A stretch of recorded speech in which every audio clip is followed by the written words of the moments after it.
Hello everyone, and welcome to our talk show on the evolution of Brazil in a capitalist democracy.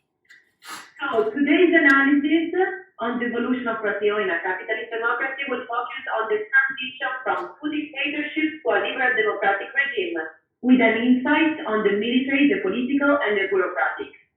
Democracy is a relatively recent achievement in Brazilian history. Since the end of the imperial era in the late 19th century, the country has experienced two long periods of dictatorship.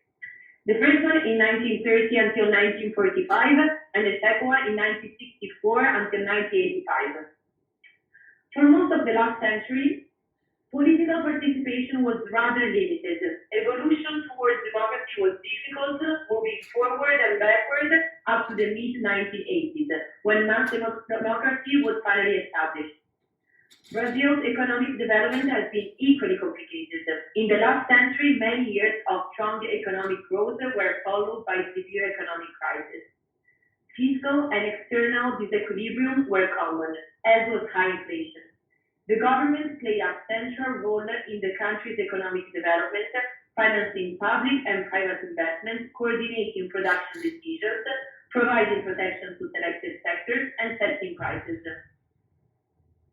Economic development was regarded as a national project to be led by public policies carried out by government agencies. This has been true under both democratic and undemocratic governments. So after this brief introduction, we are gonna describe the historical passage of Brazilian history through three different stages. The first one is the seeds of authoritarianism. Then we will move on to the revolutionary Brazil, to then conclude with the modern Brazil. So let's start. The seeds of authoritarianism. Hello. The revolutionary Brazil.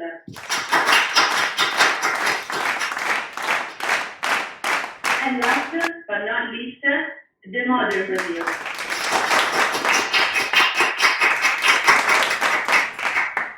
Okay, welcome to everyone. Now, my first question is going to be for the seeds of authoritarianism.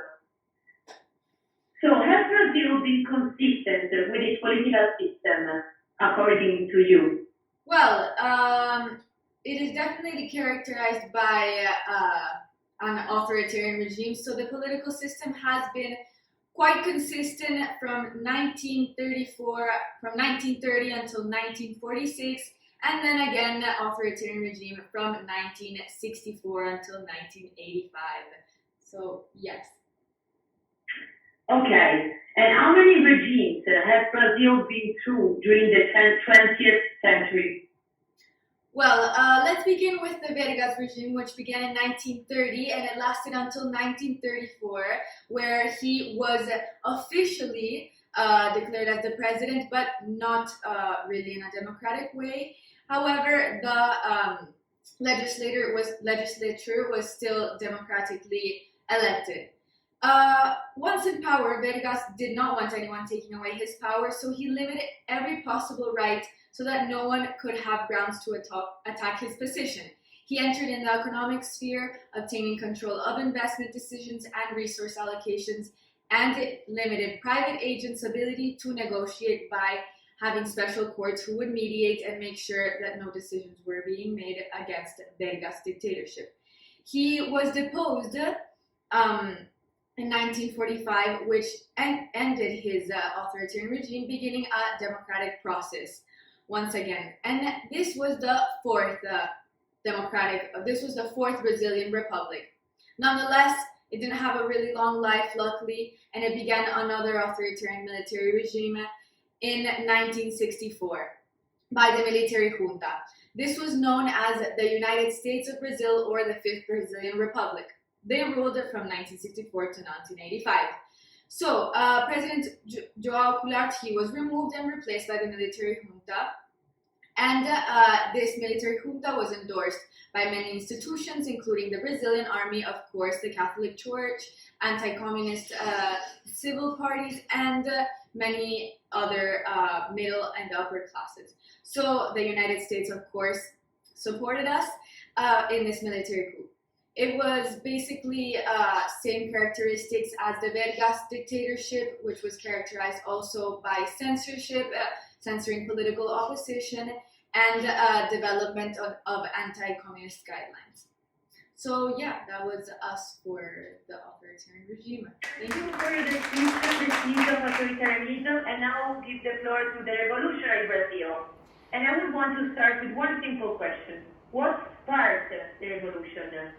Hello everyone, I am Revolutionary Brazil, also known as the Sixth Brazilian Republic, and I began after the final end of the 1964 military regime. So in 1980, the last military president, João Figueiredo, signed an amnesty law, and with this he began the steps towards democratization. So the revolution began after he signed this law because people saw for the first time that there was a hope that their country could become democratic and that they could one day elect their own president. This was known as the Direitas Já movement. So yes, this is what sparked the revolution, the fact that people wanted their rights restored after so many years of an authoritarian regime ruling over them. Well said. And now, what was the basis of your constitution? Were you successful?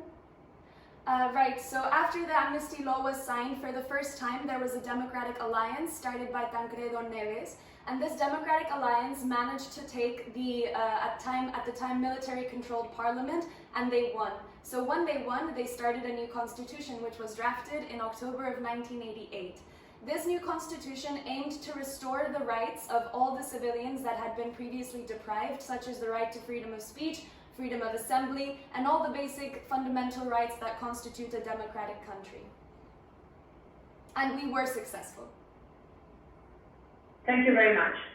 So now, let's focus on the current situation and let's move to the final stage. So, the modern Brazil.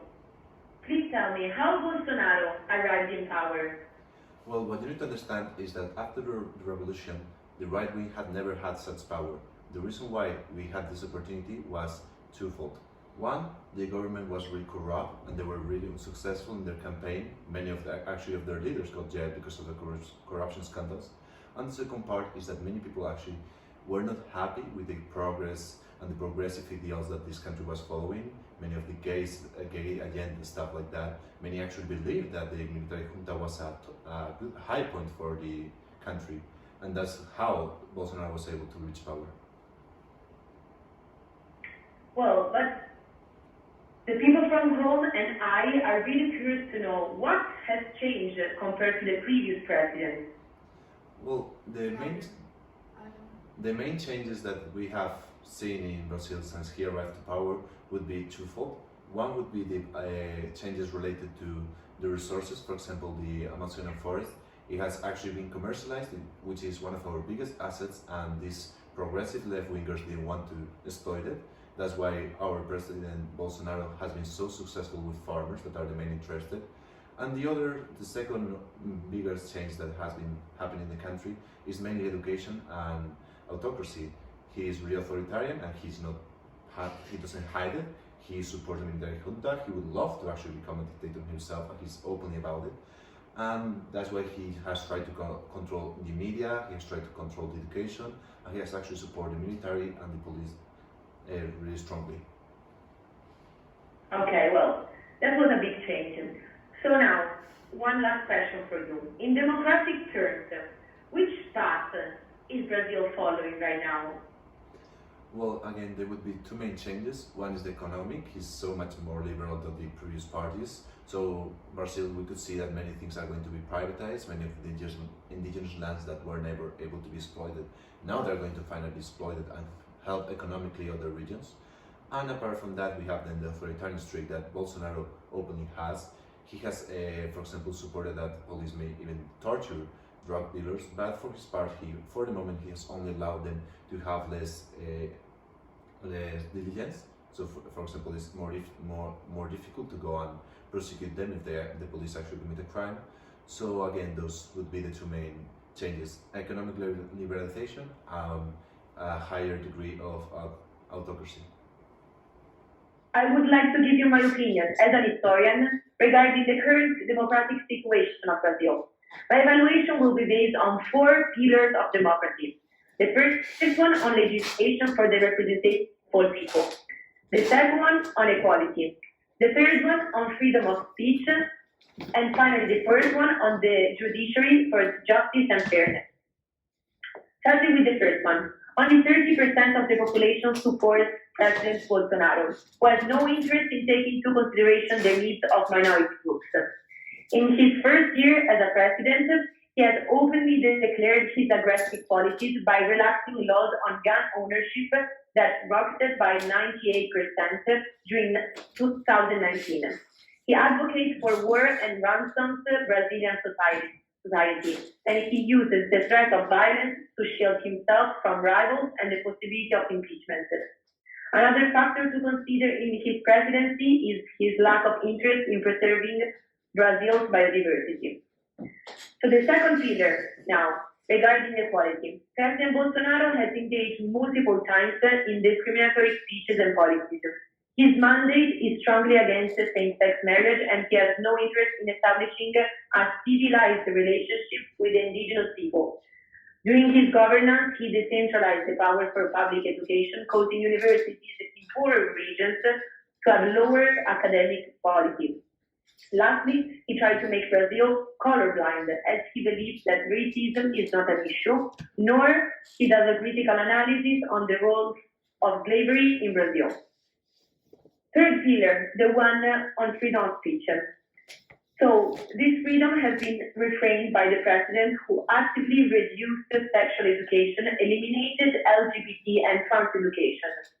Moreover, he is the one in charge of deciding which will be the books used in schools to teach the real history that depicts the military dictatorship as, and I quote, a democratic regime of force that avoided a democratic tyranny. All these actions confirmed Bolsonaro's position as an anti-democratic president. He also publicly supported the dictatorship as well as criticized the democratic system.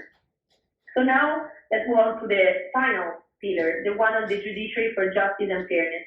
Bolsonaro is not an example to follow of an egalitarian president due to his continuous attack on democratic institutions, especially on the judiciary, with calls to close down Congress. The current presidency has undermined the effectiveness of the judiciary branch due to Brazil's inability to prosecute the past atrocities committed by the junta that denied the country its much-needed reconciliation with the past. Unlike neighboring Chile and Argentina, a 1979 amnesty law shielded the military hierarchy from prosecution and justice was never granted to the families of the victims. So thank you for your attention. I hope this historical journey was interesting and made you understand better what is the current position of the country. Thank you.